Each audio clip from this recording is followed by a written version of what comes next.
السلام عليكم ورحمة الله وبركاته. النهاردة معايا عربية ديزل ماك تراك. المحرك اللي فيها فولفو اللي هو دي 13. العربية دي 2013. المشكلة فيها ان هي ما بتدورش. لما بيحصل المشكلة موجودة ازاي؟ الظاهر بتاعها ان انا لما بفتح الكي اون الكيباد هنا بتختفي. فاول ما بتشوف الكيباد بتختفي في اي عربيه عموما، يعني سواء عربيه عاديه او عربيه نقل، الكيباد بتاعت الترانسميشن بتختفي.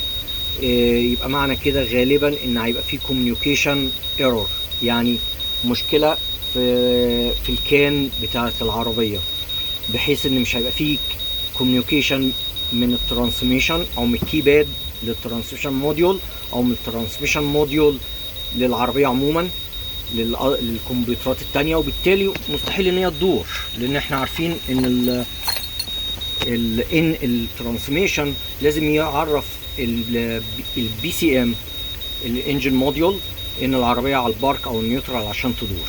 فلو مفيش كوميونيكيشن للترانسميشن موديول عمر ما العربيه تدور. يبقى مش هتبص على الموتور، يبقى كل المشكله مش هبص على الستارتر، يبقى كل المشكله عندي دلوقتي اركز ليه ما عنديش كوميونيكيشن للكيباد. العربيه دي فيها حاجه كويسه ان في 2 كيباد، في واحده في الشمال هنا وفي واحده في اليمين، وده المفتاح اللي بيحول.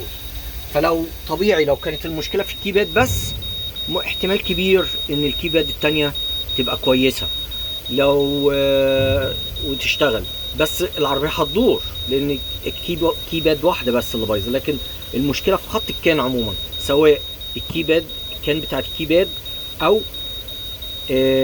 بينهم وبين بعض والترانسميشن موديول، او الكان بتاعت العربيه عموما فيها مشكله فكل الكان وقع. العربيات دي الفولفو والحاجات دي، شايفين السويتش ده؟ السويتش ده بتاع الريجين اللي بيعمل فورس ريجين. لما العربيه بيطلب منك ريجين فانت بتقوم دايس عليه فتعمل مانوال ريجين، اللي هو ده. ده متوصل على الكان، واخد ارضي وكهرباء على اساس انه ينور النور الصغير ده ويغير اللون، وفي خط الكان كمان. ده دايما بيبوظ، انا ما اعرفش صراحه ليه بيبوظ، بيحصل فيه شورت من جوه، مش عارف ايه السبب، بس تقريبا ميه بتخش، قهوه، اي حاجه، لان في مكان هنا طبعا الطابلوه اهو، فبيحطوا ممكن قهوه او الميه او اي سوائل هتخش تعمل شورت في الدايره بتاعت السويتش ده وتعمل شورت على الكان. فانا هحاول ادورها من قبل اي مشكله الكان.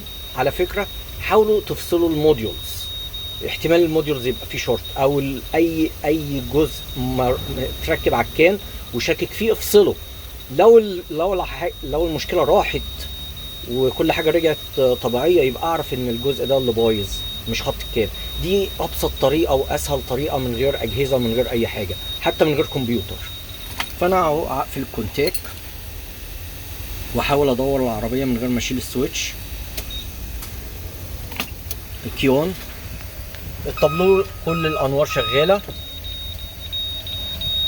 مفيش مشاكل. عندي الاي بي اس والانجل والاي تي سي. ابص ادور، شايفين مضلمه دلوقتي، وفي الاي كاد دي. احاول ادور، مفيش. كل اللي انا هعمله اقوم شايل الفيشه بتاعت السويتش من ورا واجرب. انا هشيل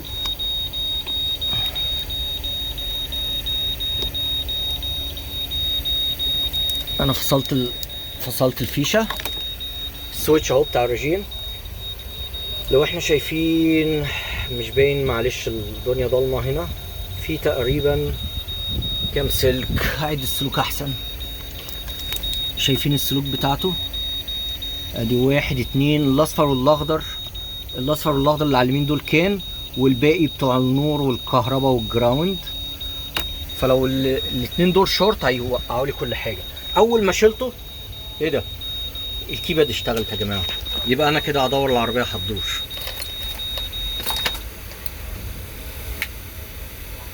اقفل الكي اون افتح الكي، العربية دارت. هو ده المشكلة. بص انا لما احط السويتش بص اللي هيحصل.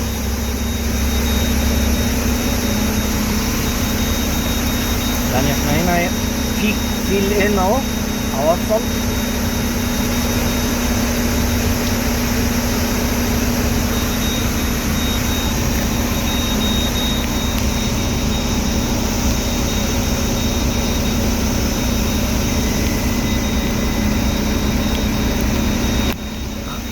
انا وصلت السويتش اهو،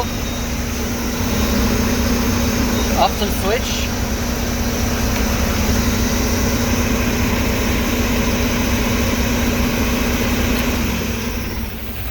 هي دي المشكلة يا جماعة.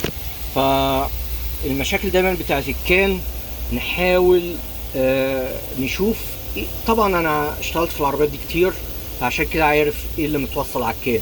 لكن واحد مش متأكد ايه اللي متوصل على الكان وممكن يعمل شورت، يجيب الوايرنج دايجرام ويبتدي يراجع ويشوف، وكده المشكلة اتحلت. يا اما طبعا مش هعرف اشيل السويتش ده وامشي بالعربية، لان هتعمل لي اكواد تانية بسبب عدم وجود السويتش ده، فلازم اقدر واحط الجديد وتبقى كده المشكلة اتحلت. السلام عليكم ورحمة الله وبركاته.